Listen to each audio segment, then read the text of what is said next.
really talk to you about what products and services that our agency and our partners have to offer folks in the small business community moving forward. We know it's obviously an incredibly unique situation we have going on right now.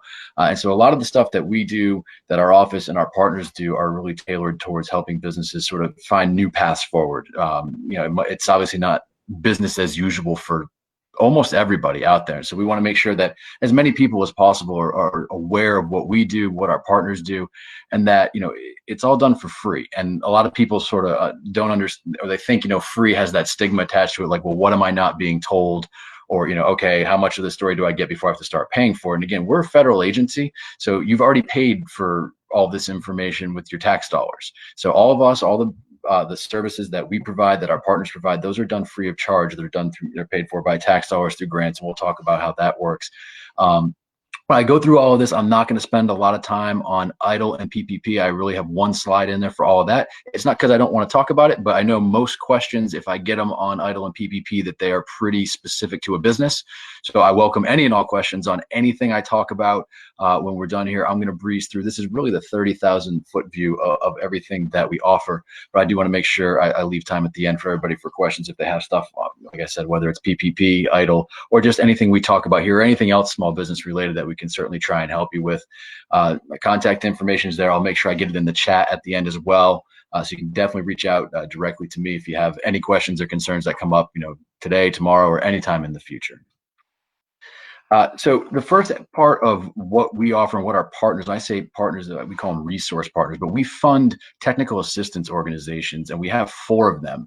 And the great thing about being a federal agency is, while I'm talking to you specifically about Rhode Island, and I know with the Better Business Bureau, with our group here today, it's the greater Boston area. So wherever you are, whether you're in Massachusetts, Rhode Island, California, any state has at least one district office attached to it. There's 68 district offices around the country, and there's at least one of these: a SCORE chapter, a women's business center, a small business development center, and a veterans business outreach center that services or works with each of those district offices. So wherever you go, all of these programs, all of these services are always there and available to you at no cost. So SCORE is a volunteer organization. They're a national nonprofit. They have a little over 350 chapters around the country, and it's a lot of folks. They came up with SCORE because the original acronym was Service Corps of Retired Executives. It's kind of a misnomer now. A lot of the folks in their chapters are still in business, and they're folks who donate their time, have different areas of expertise, whether it be, like Jamie previously, like someone saying, hey, I do really well with putting together, helping businesses get online and sell online and be more effective that way, or social media marketing, or, hey, I need to go get a loan to help, bring in some extra working capital so I can get started on this contract, so I can perform on that. What do I do? How do I put together a business plan or financial projections? Like, I make widgets, but I don't know how to do, financial projections. So the folks at SCORE, they give their time to help you out with whatever it might be. They do a lot of workshops here in the state of Rhode Island. We have about 40 to 45 active counselors, and again, that wide array of expertise, everything from, they have an intellectual property attorney who donates some of his time, to marketing experts, to finance experts, you name it. I put the local Rhode Island stuff in terms of contact information in there, so it's riscore.org. That's the easiest way to go in to select I want to be, get a counselor or a mentor, and they'll get back to you usually within about 24 hours or so. And then if you're not in Rhode Island and you're, Massachusetts or parts more far flung, you can just go to score.org and you can find where the local assistance is around you for them as well. Our small business development centers, these are prime grantees of the agency. 99.9% of them are located or habitate in a college or university or some type of institute of higher education. So the prime grantee means every few years they put together a proposal to be the host for the Small Business Development Center, and the agency likes to have them at a college or university because the colleges and universities have a lot of new, really unique resources that businesses might not otherwise get access to, at least not for free. They have a lot of access to databases where they can do a lot of digging for statistics on, we're talking in the previous session about, who's my ideal customer. Well, we're going to get you into a whole bunch of different areas through the Small Business Development Center where you can find demographic information and where the people are that have that, hey, who has disposable income and they like to spend it on in this type of fashion. Well, maybe I want my business to be there. They can help you with that and many other different ways too. They do the one-on-one business consulting. They help put together loan packages to send to a bank, exporting, government contracting, you name it. They do a bunch of workshops. They had one earlier this morning as well. So they do a whole bunch of that. And so the easiest way to get in touch with them is risbdc.org. And then again, if you just go online, if you go to, I believe it's asbdc.org, you can find the national site and you can find the closest ones to you, or you can go to sba.gov and just click on local assistance and type in your zip code, and you can find all the partners and all the district offices that are out there to help you as well. We have our women's business centers. It's very much like the small business development centers. They are a prime grantee of the agency. So they are awarded a grant from the agency to do one-on-one technical assistance and consulting. They do a whole boatload of workshops on a wide variety of topics. You name it, they do it. A lot of folks, there's some gentlemen in the call here on the webinar, then it's not just for women. They are funded by federal dollars, so there's no exclusion of any groups out there. In Rhode Island, the Center for Women in Enterprise is our women's business center as well. TWE also has the grant in Massachusetts, Vermont, and New Hampshire. But about a quarter of their clients, up to about 30% of their clients are men.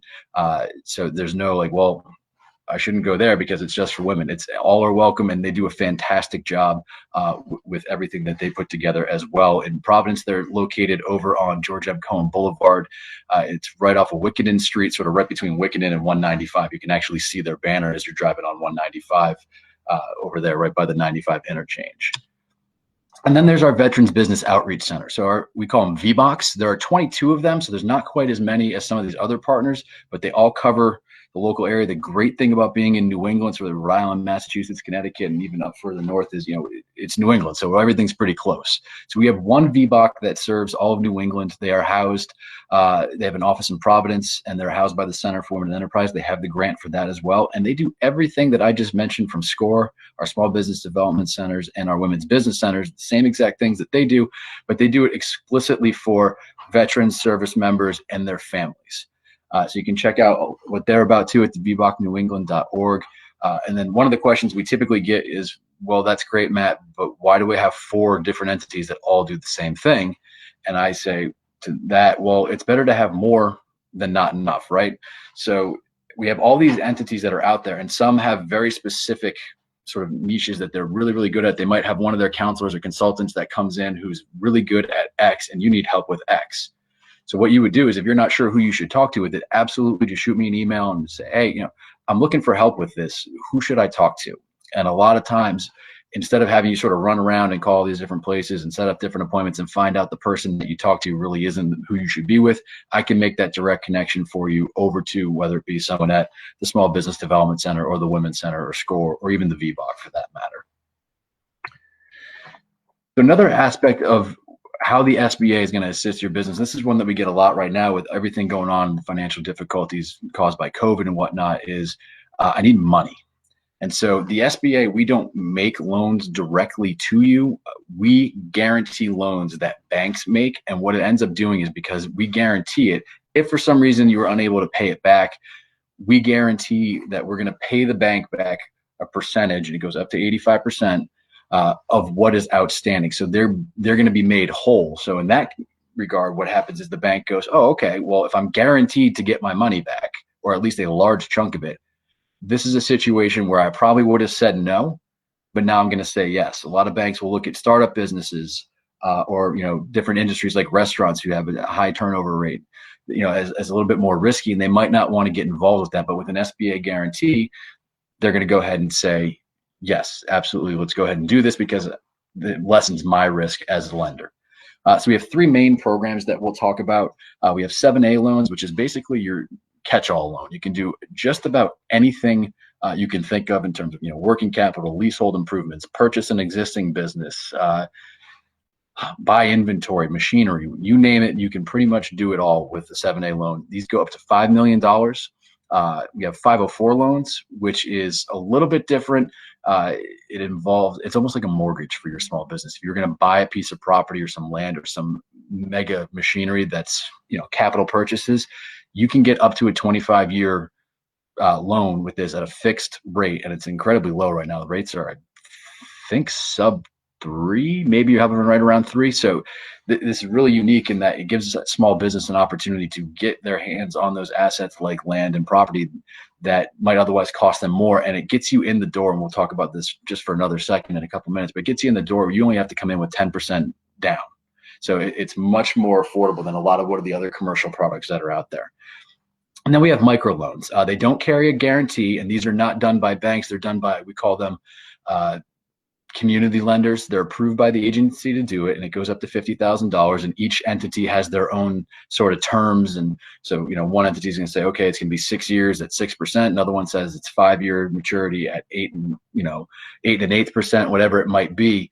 And they each have their own parameters of what's going to work and what they're willing to do. But these are just another way for the SBA to get money to you as a small business during these times or any other time. So again, highly guaranteed loan, the S7A loan can help you. You can use it to purchase or renovate and expand your facilities, buy equipment, machinery, you name it. The 7A loans can be used as a revolving line of credit as well, or a contract line of credit. So if you're doing something where you have a big job coming up, perhaps you're involved in government contracting and you know that you're going to need $250,000 to complete the job, you can get that in a line of credit through a 7A loan. And then when it's all said and done, you can just go ahead and pay it right back. And then when the next job comes up, you start the process over again. So it's really, like I said, one of those catch-all loans you can do just about anything with. The percentage breakdown is any loan up to $150,000 is going to carry an 85% guarantee. And then anything over that 150 threshold up to that $5 million limit is going to get a 75% guarantee. There is a program that we call SBA Express Loans. Lenders like it because it's a little bit quicker for them to go through and less paperwork by like 2 or 3 pieces of paper. But that being said, lenders really like it because it's quick, it's easy. They can use their own internal documents, and that carries a 50% guarantee to it. But it's just another sort of tool in the 7A bucket, if you will. The 504 loan program, like I said, gets you in at 10% from the borrower's standpoint, but it involves 3 different entities. So you're going to talk with a certified development company who is there and acts on behalf of the SBA. And so they're going to do 40% of the loan. And then there's an SBA lender who comes in and does 50% of the loan. And then again, you're in for 10%. And this is going to be one of those, major fixed assets, capital expenditures type of deals, where if you're looking to buy, a building and retrofit it to, whatever you need it to be, that's exactly what this is for. There are some requirements in there, like, okay, if it's a new build, you need to occupy at least 60% of the square footage, but typically they look at if you're moving into an existing space, that the business that gets this loan needs to be occupying at least 51% or more of the square footage. So you can't just buy it and then lease it out to everybody else. You actually have to be there in order for it to be eligible. Again, so long-term fixed rates, you can go up to 25 years. Typically they start at 20, but they can go up to 25. And then again, there's that 51% or more of the square footage in there. And again, I know I'm kind of whipping through all this because I'm trying to get through a bunch of information. So hopefully this makes sense to you. And if you have questions about it, or you want some more information on any or all of these things, either, just shoot me an email, pop it in the chat box, whatever it might be, or unmute when I'm done so we can hopefully clarify for it. But like I said, it's the 30,000 foot view at about 30,000 miles an hour right now for all of this. The microloan program, again, no guarantee, but there's no prepayment penalty either. A lot of the 7As and the 504s, they do have some stipulations on how soon you can pay it off depending on the length of the maturity on that loan. But microloans don't have that. They can go up to $50,000 for this. And again, it's just like a 7A loan. You can use it for effectively anything. Purchasing a business, those leasehold improvements, working capital, et cetera, et cetera. So it's just another way, again, for a different set of lenders to get money to your business as needed. There's a really unique tool that the agency has come up with, and then they've kind of modified it over the last couple of years. It's called a lender match. And if you go to the website on the bottom of the slide there, it's sba.gov/lender match. Basically what you do is you put in your information, what you're looking for and how much you need, and describe your business and things like that. And all these SBA lenders have signed up for this. And they go in and they say, okay, here's the type of businesses that we are interested in. They check a whole bunch of boxes. Here's the type of deals we're interested in. We'll go up to this much. So when you put that information in, it pings all the lenders who have put in criteria that match exactly what you've put in, and then they get back to you inside of 2 days. So then really what it's doing is, from the comfort of your own, couch, desk, wherever you might be sitting with the laptop at that point in time, you can get bankers to come to you. And you know that it's someone who's going to be talking to you, who's interested in what you're going to be doing or what your project is, because they've already opted in and said, yes, this is the type of business or type of deal that we would be interested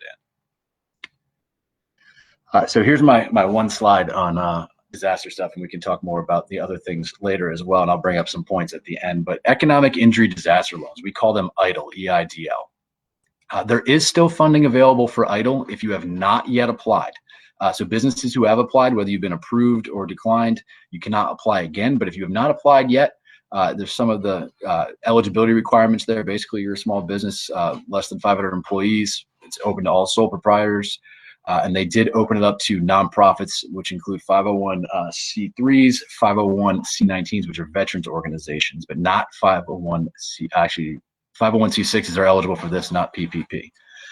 So there is money still available there. The advanced portion of that, which was the grant portion, those funds have been exhausted, so that is not available anymore.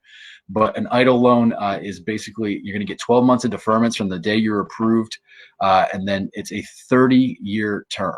At 3.75%. So I mean, we're talking tens of thousands of dollars that you can get up to 150,000 at this point, and you're looking at incredibly low monthly payments for the next 30 years or so. And there is no prepayment penalty on that either. So if hopefully when things turn around sooner rather than later, what we can do is you can say, oh, I'm good with this. I'm going to pay back what I owe, and you don't have to worry about the rest of that. So the link at the bottom will take you right to the application. It's a 5-page application if you haven't done it yet. It's pretty quick. It's going to ask you some questions just about, who the business is, some of your information, some financial information, and you hit submit, and it's off to the races. Government contracting. Our agency is responsible for several certification programs, and why that's important for small businesses is a lot of businesses will say, well, government contracting, I don't make submarines, or I don't make military grade equipment or things like that. I make widgets, or I'm a service-based business. Well, the sneaky thing about that is the federal government doesn't actually make anything. We just buy everything. And that being said, it's a requirement that the federal government spend at least 23% of that money. And that number actually should be more than 500 billion. It's closer to almost 700 these days, but $700 billion is what we spend every year as a federal government. And 23% of that has to go to small business. Now, I was a history major, so my math is a little bit fuzzy, but 23% of 700 billion is a lot. That has to go to you. So again, we buy everything in the government, from paper clips to submarines to widgets that go into pieces that go into submarines to services. If anyone's ever been down to, there's daycare services, things like that on the Naval Station down in Newport. And if you ever go down there and you come off the bridge by Naval Station Newport there, and there's the Rotary, and there's a 7-Eleven. And the LLC, the company that owns that 7-Eleven as a franchise, their LLC also has a contract with the Department of the Navy to deliver the New York Times to the base. I kid you not. We buy everything in the federal government. So it's worth looking into for a lot of small businesses. Does the government buy what I sell, whether it be, a service or a product? Because at the end of the day, it really is just making the government another customer of yours. There's a lot of rules and regulations that go along with it, but it can be, a pretty lucrative investment for a small business.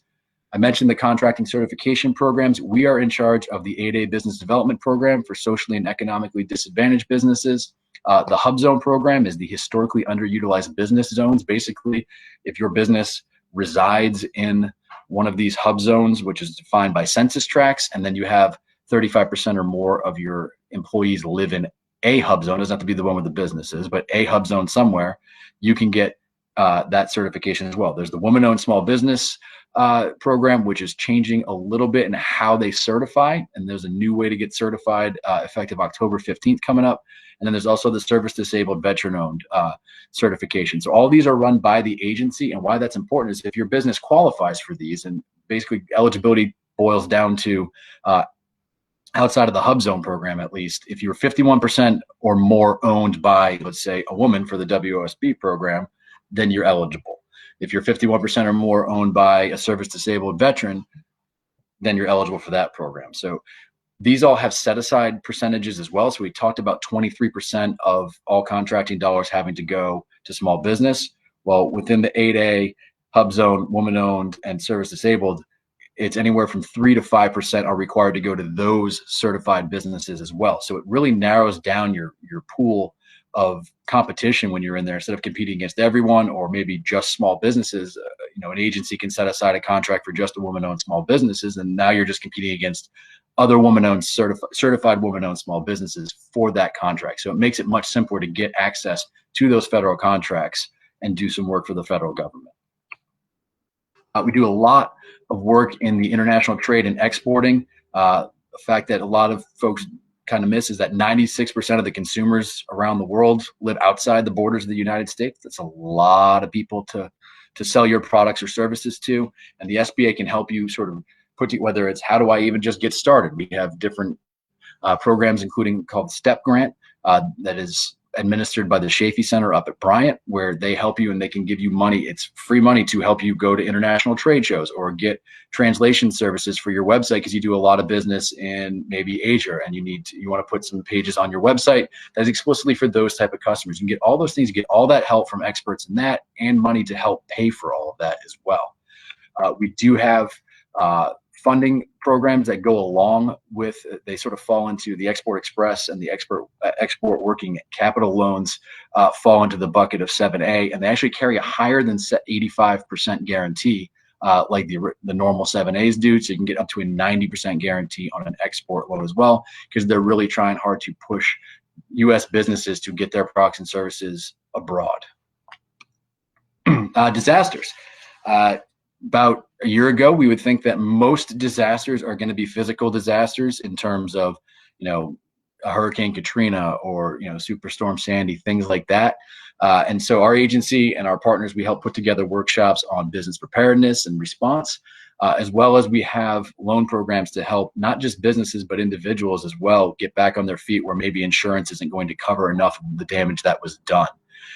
So there's a lot of different ways, especially in physical disasters. When a disaster is declared, we come in along with FEMA and we help folks, again, whether it's a business or individuals. It doesn't have to be a business, get back up and going. And the example I like to use, I think it's almost 4 years ago now at this point, but there was a fire at an apartment complex right on the Warwick East Greenwich line, and about 40 folks were without a home. Like, they were out of a home. It burned down.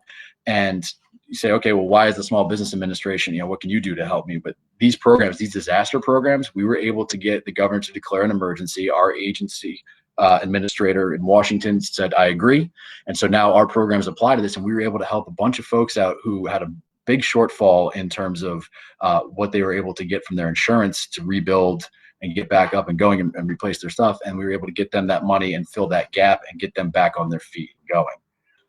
Again, so it covers personal property, the economic injury stuff. Obviously, with COVID and everything going on, the economic injury disaster loans kind of taken center stage for us as an agency. These are all done directly through the Office of Disaster Assistance. So us in the district office, we can get in contact and we talk with, as much as we possibly can, the Office of Disaster Assistance, but they're the ones that really drive the car when it comes to all of those loans. I guess with that, that is about as